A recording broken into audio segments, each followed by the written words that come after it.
Max Verstappen est devenu un sujet de conversation en Formule 1 pour la 100e fois de sa carrière. La FIA a puni le pilote Red Bull Racing en lui imposant des travaux d'intérêt général pour avoir juré lors d'une conférence de presse avant le Grand Prix de Singapour. Il n'était pas du tout content de cette décision. Alors qu'il se préparait pour les qualifications, il savait que la voiture était performante. Il envisage même d'agir contre la FIA avec d'autres pilotes, ou pire encore. Cela a rappelé une comparaison déjà faite auparavant, celle entre Verstappen et Ayrton Senna. Verstappen partage de nombreuses caractéristiques avec la superstar de la F1, Ayrton Senna, tant sur la piste qu'en dehors. De nombreux experts de la Formule 1 estiment que Verstappen ressemble à l'icône brésilienne sur la piste. Les deux pilotes sont capables de dépasser en freinant tard, de préserver leurs pneus tout en roulant aussi vite que le reste du peloton, de surcompenser sous pression et de dominer sous la pluie. Verstappen et Senna se rejoignent également sur plusieurs autres points. Leur excellence ne se résume pas seulement à leur vitesse sur la piste. Prenons par exemple le Grand Prix du Japon de 1990. Senna était en pole position pour McLaren et pouvait remporter son deuxième championnat du monde.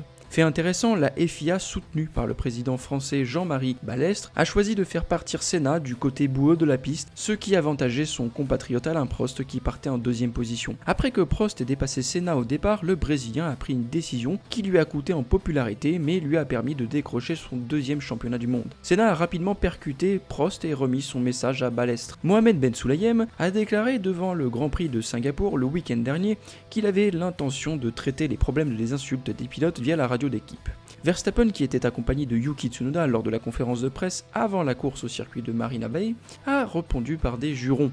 La FIA est immédiatement intervenue et Verstappen a été condamné à des travaux d'intérêt général avant les qualifications. Comme Senna en 1990, Verstappen a livré une déclaration à la FIA lors de la conférence de presse après les qualifications et la course. Le triple champion du monde a choisi de répondre aux questions de la presse soit de manière ouverte, soit pas du tout. Verstappen a noté qu'en dehors des conférences de presse, les journalistes pourraient s'attendre à des réponses plus détaillées dans le paddock. Pendant ce temps, Verstappen a reçu le soutien d'autres pilotes de Formule 1 dans le paddock. Lewis Hamilton, l'un des plus grands rivaux de Verstappen, a déclaré que ce dernier ne devrait pas du tout être condamné à des travaux d'intérêt général. De plus, Alexander Wurz, président de l'association des pilotes du Grand Prix GPDA, a affirmé que les pilotes pourraient s'adresser à la FIA. Une chose est sûre, Verstappen comme Senna bouleverse tout le monde de la Formule 1. Il a géré la conférence de presse d'après-course du dimanche de manière plutôt détendue, bien qu'il n'ait toujours pas donné que des réponses brèves aux questions du présentateur Tom Clarkson et des journalistes présents. Cela n'a pas mis fin à sa protestation car il a continué à exprimer sa colère persistante envers la sanction, admettant que cela aurait une influence sur son avenir en F1. Lorsqu'on lui a demandé si cette affaire allait jouer un rôle dans son avenir déjà incertain en F1, Verstappen a répondu « Je veux dire, ce genre de choses influence certainement mon avenir aussi. Si vous ne pouvez pas être vous-même ou si vous devez faire face à ce genre de choses ridicules, je suis à ce stade de ma carrière où je ne veux plus voir et avoir à gérer tout cela tout le temps. C'est vraiment fatigant. Bien sûr, c'est génial d'avoir du succès et de gagner des courses, mais une fois que vous avez tout accompli, gagner des championnats et des courses, vous voulez passer aussi un bon moment. » Verstappen a déclaré qu'il profiterait de la course et de la prochaine pause pour réfléchir à la suite de sa protestation pour le reste de la saison. Il a ajouté « Je serai toujours moi-même, je ne changerai pas ma manière d'être, que ce soit dans ma vie personnelle ou dans ma manière de travailler ici. » Verstappen a également mentionné qu'il ne savait pas à quel point la FIA prendrait ses affaires au sérieux, mais que pour lui, à un moment donné, assez c'est assez, et qu'il verrait bien comme les choses évoluent. Verstappen a fait en sorte de répondre suffisamment lors des conférences de presse de samedi et dimanche pour éviter toute pénalité supplémentaire de la part de la FIA. Le seul impératif pour les pilotes est de se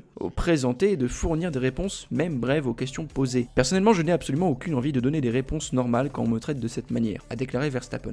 Je n'ai jamais vraiment senti que j'avais une mauvaise relation avec eux. Cette année encore, j'ai fait du bénévolat, comme des interviews avec des jeunes commissaires. J'essaie d'aider quand je peux, mais quand on me traite comme ça ne fonctionne pas pour moi. Verstappen s'inquiète que de telles sanctions risquent de limiter l'individualité des pilotes de F1. Je sais qu'il est évidemment interdit d'insulter les gens, c'est assez clair, personne ne veut vraiment cela. Mais tout cela est vraiment trop mou, et franchement c'est ridicule. Si vous ne pouvez pas vraiment être vous-même à 100%, alors il vaut mieux ne pas en parler. Mais ce n'est pas ce que veut personne, car sinon vous devenez un robot. Et ce n'est pas comme ça qu'on devrait être dans ce sport. Verstappen a évoqué le problème avec l'association des pilotes, affirmant que tout le monde riait en se demandant « Mais qu'est-ce que c'est que ça ? C'est vraiment ridicule !» Samedi, Lewis Hamilton a déclaré qu'il refuserait de faire des travaux d'intérêt général s'il était à la place de Verstappen, tout en exprimant sa sympathie pour lui. Quand la déclaration de Hamilton a été mentionnée à Verstappen, ce dernier a répondu « Pour le moment, je ne pense pas à cette sanction. Je me concentre juste sur la performance, sur ce que nous devons faire pour Austin et au-delà. C'est tout ce qui me préoccupe. Je ne devrais pas gaspiller d'énergie là-dessus, car c'est vraiment stupide. » Il semble que les pilotes de Formule 1 préparent des discussions pour répondre à leurs préoccupations concernant la réaction sévère de la FIA face aux jurons de Verstappen lors d'une conférence de presse. Cela pourrait devenir une affaire délicate. Mais est-ce que cela affectera réellement et également l'avenir de la F1 ?